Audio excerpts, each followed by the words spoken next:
Praise the Lord. హల్లెలూయా. 4 అనుభవాలు కలిపి ఒకే మనవి చేశాడు ఎబ్బేజు.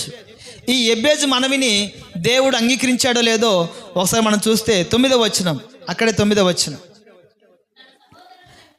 తన సహోదరుల కంటే ఘనము పొందినవాడై ఉండెను, వేదన పడి ఇతని కంటినని అతని తల్లి అతనికి ఎబ్బేజు అని పేరు పెట్టెను. ఎబ్బేజు అని పేరుకి అర్థం ఏంటి? చదివారు కదమ్మా ఇప్పుడే. ఎబ్బేజు అని పేరుకి అర్థం ఏంటి? వేదన పుత్రుడు అంటే దుఃఖపుత్రుడు. తన తల్లి తనకి పేరు పెట్టింది ఇతడు దుఃఖపుత్రుడు అని. కానీ దేవుడు తన మనవిని అంగీకరించి ఏం చేశాడంటే తన సహోదరులందరికంటే ఘనము వహించిన వానిగా దేవుడు మార్చాడు. Praise the Lord. హల్లెలూయా.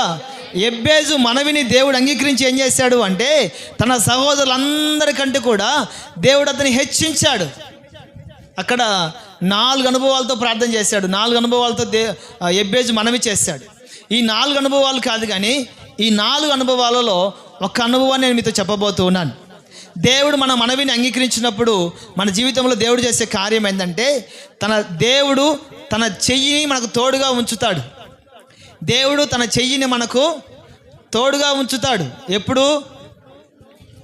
మనవి చేసినప్పుడు. ఎబ్బేజు మనవి చేశాడు, నీ చెయ్యి నాకు తోడుగా ఉండ దయచేయమని మనవి చేశాడు. దేవుడు ఎబ్బేజుకు తన చెయ్యిని తోడుగా ఉండజేశాడు. ఎబ్బేజుకు దేవుడు తన చెయ్యిని తోడుగా చేయడం ద్వారా తన సహోదరులందరికంటే ఘనముగా ఎంచబడ్డాడు. Praise the Lord. హల్లెలూయా. కాబట్టి ప్రియమైన వాళ్ళరా, దేవుడు తన చెయ్యిని మనకు తోడుగా ఉంచుతాడు.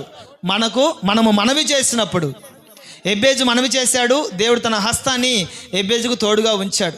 ఎజ్రా గ్రంథంలోకి మనం వెళితే ఎజ్రా చెప్తారు, ఇదిగో నీ చెయ్యి నాకు తోడుగా ఉండి నేను చెయ్యి ప్రతి మనవిని నీవు అంగీకరించి ఉన్నావని. అలాగే యెహోవా హస్తము తోడుగా ఉండి ఎబ్బేజును బలపరిచినట్లుగా మనం చూస్తాం.